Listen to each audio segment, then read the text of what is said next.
Erev Tov Rabotai, we are continuing with our Mishna Yomi Masechet Nazir. We are up to Perek Zayin Mishnah Gimel. Today's Mishnayot should be Le'elu Nishmat Neria ben Svetlana Ranbai Veliyahu ben Burcha Israel of Chana bat Miriam and Sason ben Raya Menuchatam Began Eden Amen. And Avdil ben Chaim Lechaim v'derefua shelemav Daniel Shana ben Rosa Betor Shah Cholei Israel. The previous Mishnah listed the kinds of corpse tumah for which a Nazir has to shave his head, bring offerings, and begin his term over again. This Mishnah will list the kinds of tumah for which a Nazir does not have to shave, bring offerings, or repeat the days he already observed. This is because these tumot are either rabbinic, are not contracted directly from the body of the corpse, or because they are not corpse-related tumot. Although he does not forfeit any of the days he already observed, the days that he is tamed do not count towards the completion of his term, as the Mishnah will say below.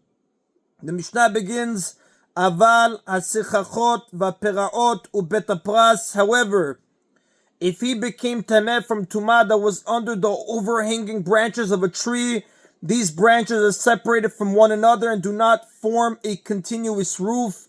Therefore, a person passing under the overhanging branches does not become tamed unless he passes under a branch that has corpse tumah beneath it.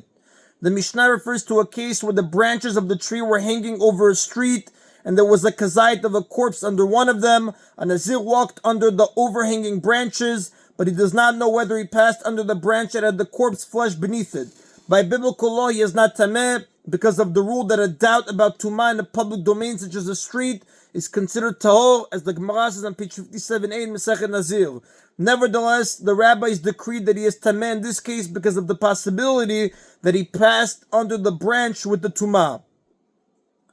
So again, if he became tameh from tumah that was under the overhanging branches of a tree or the projections of a wall, meaning stones or beams that stick out from a wall and hang over the street, here too there was a kazait of corpse flesh under one of the projections, and the Nazir is not sure whether he passed under that one, or from a beta pras, a field in which a grave had been plowed over. If a field that had a grave in it was plowed, there was a concern that the plow may have pulled some bone fragments from the grave and moved them to other parts of the field.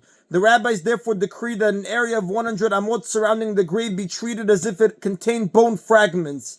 A plow certainly does not move the fragments more than 100 amot. Therefore, a person who walked through such a field and possibly touched or moved one of these fragments becomes tameh with corpse tumah.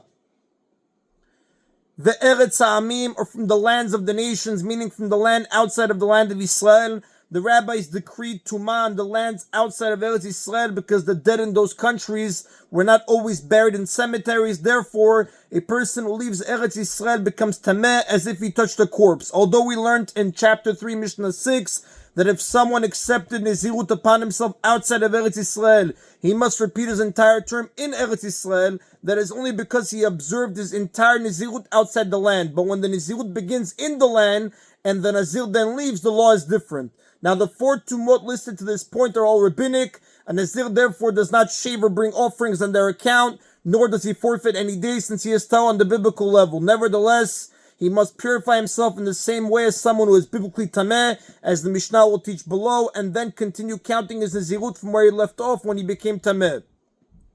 Va'golel va'dofek, or if he became tameh from the cover or the walls of a coffin. Now, although a person becomes tameh on the biblical level from touching these, they are not tumot that come from the body of the corpse, and therefore Nazir does not shave on their account.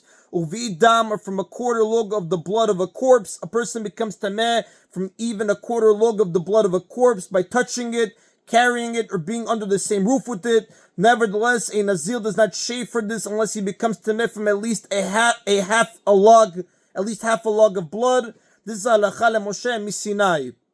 Ve'ol ve'rova atzamot, or if he became tameh because he was under the same roof with a quarter kav of the bones of a corpse, a person becomes tameh from even a quarter kav of bones. Nevertheless, the halacha leMoshe miSinai teaches that a Nazir does not shave for this unless he becomes tameh from at least a half kav.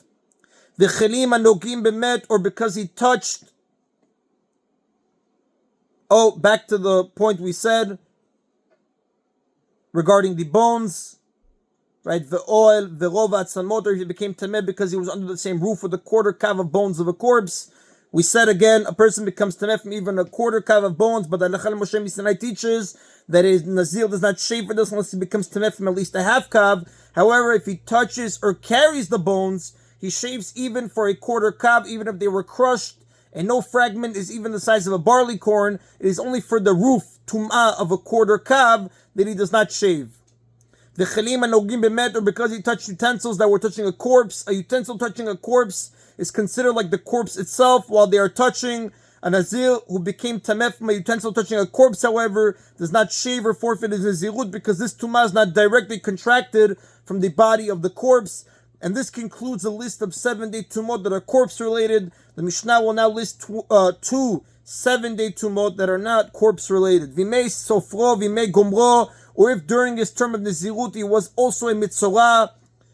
A mitzorah is a person who suffers from certain skin discolorations known as tzarat, which the Torah treats as tameh in Sefer Vayikra chapter 13. A mitzorah goes through 3 stages of tumah before becoming tahor. A, when the signs of tzarat first appear in his skin, he goes to a Kohen to have it determined whether he indeed has tzarat. Often the signs are not definite, and the Kohen must therefore quarantine him for 1 or 2 weeks to see whether definite signs develop. These days are known as Yimei Hesgero, the days of his confinement. And B, when the person is confirmed to have tzarat, this period is known as Yimei Gomro, the days of his confirmed tzarat. And C, when he is finally healed, he must undergo a purification procedure which takes 7 days. This period is known as Yimei Sofro, the days of his counting. Although mitzorah is tameh during all 3 of these stages, the levels of tumah are different. So again, if during his term of Nazirut he was also a mitzorah and he observed his days of counting and his 7 days as a confirmed mitzorah, during which time he is tameh, although he is tameh during each of these periods for at least 7 days,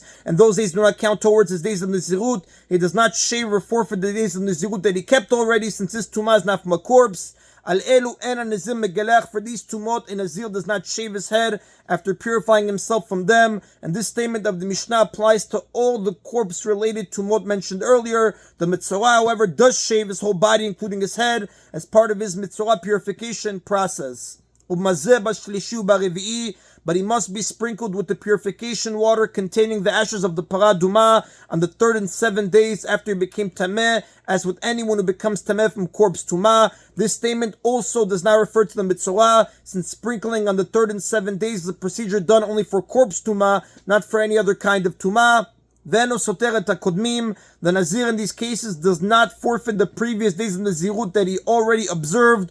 All the tumot listed in this Mishnah make a person tameh for at least 7 days, and those days do not count towards the term of Nazirut, even though the Nazirut must still be observed during them. Nevertheless, they do not cause the Nazir to forfeit the days of Nazirut that he already observed. As soon as he becomes tahor from his tumah, he resumes the count of his Nazirut from wherever he left off when he became tameh.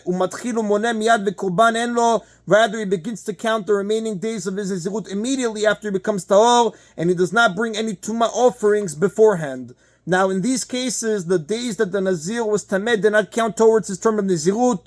The Mishnah now contrasts those cases with the following cases, where even the days that the Nazir is tameh count toward his term of Nazirut. Be'emet amru, in truth they said. Now, this term is used to introduce a teaching that resembles an oral tradition from Sinai, L'chalem Moshe Sinai, in the sense that it is undisputed. The days of tumah and purification of a zav and a zavah. Now, a zav is a man who experiences a series of seminal emissions that make him tameh. A zavah is a woman who experiences an unusual blood flow that makes her tameh. Both must wait 7 clean days without any further emissions, before they can immerse themselves in the mikvah and become tahor. The days of their tumah and purification count toward the completion of their term of Nazirut, and the days of confinement of an unconfirmed mitzorah. This refers to the period of 1 or 2 weeks during which a mitzorah is initially confined before his condition can be confirmed as tzarat. During this period, he is considered tameh, even though his tzarat has not been confirmed, but his tumah status is more lenient than that of a confirmed mitzorah, and even more lenient than that of a mitzorah within his 7 days of purification. These all count toward his term of Nazirut, and they certainly do not cause him to forfeit the earlier days of Nazirut that he already observed. And that is in a Mishnah Gimel. Now, the Torah in Sefer Bamidbar, chapter 5, verses 1 through 3, prohibits a person in a state of tumah to enter the temple. A tameh person who entered deliberately is subject to the punishment of karet, as it says in Bamidbar, chapter 19, verse 13. And if he entered unintentionally, for example, not realizing that he was tameh, he must bring a chatat offering, a sin offering to atone for his sin, as it says in Vayikra, chapter 5, verses 1 to 13. This Mishnah, Mishnah Dala, discusses the kinds of corpse tumah for which these laws apply. The prohibition against entering the temple in a state of tumah applies not only to someone who became tameh from corpse tumah, but also to someone who became tameh from other sources of tumah, for example, a dead sheretz. As regards corpse tumah, however, these laws may not apply in all cases, like the Mishnah will teach. Amar Rabbi Eliezer mishum Rabbi Yoshua. Rabbi Eliezer said in the name of Rabbi Yoshua, Kol tuma min hamet shanazir megalech aleh chayvin aleh al biat mikdash. Any corpse tuma for which a nazir must shave, in other words, any of the tumot listed in Mishnah 2, is the type of corpse tuma for which a person is liable to karet or a chatat if he enters the temple when he is tameh with it. So, for example, if someone became tameh from a kazait of corpse flesh by touching it, carrying it, or being under the same roof with it, or if someone became tameh from a bone the size of a barley corn by touching it or carrying it, and he then entered the temple before becoming ta'or, he is subject to karet if he entered deliberately, and must bring a chatat if he entered unintentionally. V'chol tumah min hamet she'ena nazir megalech aleh en chayvin aleh al biat mikdash.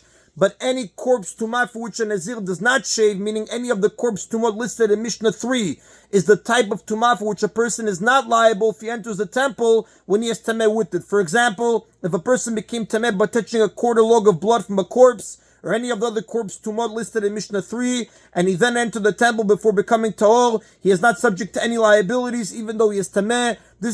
This rule is known from Halacha Moshe Sinai. Now, the Tana speaks only of the corpse-related tumot mentioned in Mishnah 3. A mitzorah, zav, and zava who enter the temple before becoming Torah are certainly subject to the penalties for entering the temple in a state of tumah, as it says in Bamidbar, chapter 5, verse 2, and the Rambam writes in Chut Biat Hamikdash, chapter 3, Halacha 9.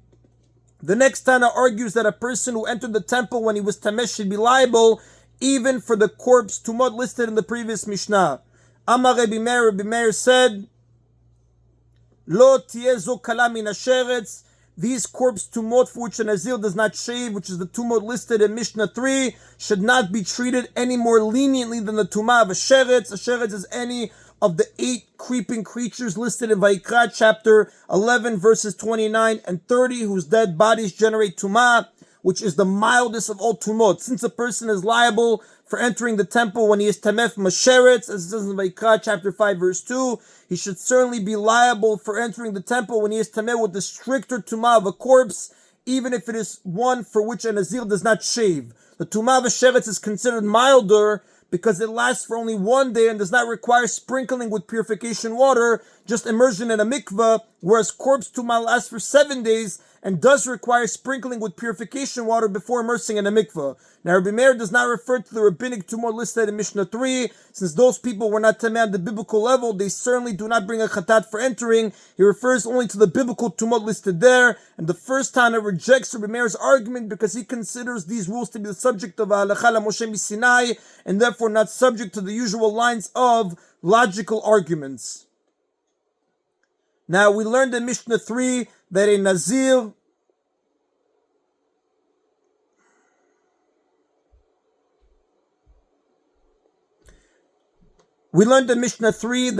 who became tameh from a quarter log of blood from a corpse does not shave or bring tumah offerings. The Mishnah now cites Rabbi Akiva's challenge to this ruling. Amar Rabbi Akiva said, Danti lifnei Rabbi Eliezer, I made the following argument before Rabbi Eliezer. Ma im etzem kaseora sheno metameh adam ba'ol anazir megalech al magov al masao. Now, if for a bone the size of a barley corn, which does not make a person tameh through a roof, meaning if a person is under the same roof as a small bone from a corpse, he does not become tameh, it says in Ohalot, chapter 2, Mishnah 3, a Nazir must shave for touching it or carrying it, like we learned in Mishnah 2. Revi'i dam shu metameh adam be'ol. Then for a quarter log of blood from a corpse, which does make a person tameh through a roof, as was taught in Mishnah 3, and no din sheyeh nazir megalech al maga'ah val masa'ah, is it not logical that a nazir shave for touching it or carrying it?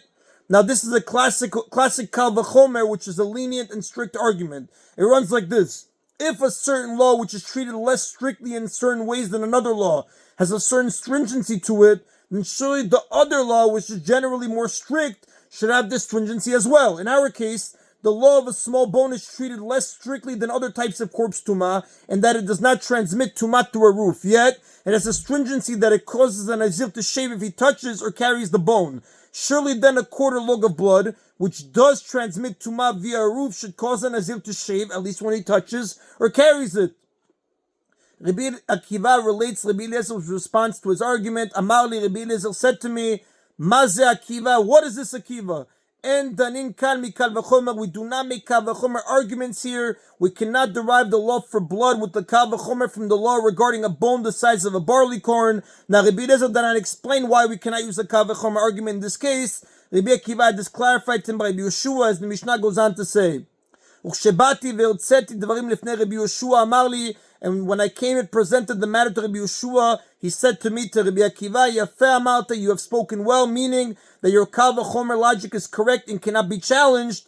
Ela ken amru halacha, nevertheless, the sages transmitted this ruling regarding a bone the size of a barley corn as a halacha leMoshe Sinai, an oral law taught to Moshe at Sinai, but not recorded in the written Torah. Such a law is not subject to any of the 13 usual methods of Torah interpretation, including kal v'chomer. There are 13 methods for interpreting the written Torah to show the origins for the laws of the oral Torah. These are listed in a passage found in the Siddur at the end of the Korbanot section. Rabbi Yeshua explained to Rabbi Akiva that these methods apply exclusively to the written Torah and not to laws taught to Moshe at Sinai that were not written into the Torah, as Rashi explains in Masechet Shabbat, page 132a. One of these methods is the kal v'chomer argument. Since the law regarding a bone the size of a barley corn is known from a halakha taught to Moshe at Sinai that was not written in the Torah, a kal v'chomer argument cannot be used to learn some other law from it. Rather, we know from it only what was said explicitly in the halakha and no more. Rabbi Yeshua therefore explained to Rabbi Akiva that although the lenient tumah of a bone the size of a barley corn is indeed subject to shaving and forfeiture of Nazirut, we cannot derive from it that the stringent tumah of a quarter log of blood should also be subject to shaving and forfeiture of Nazirut.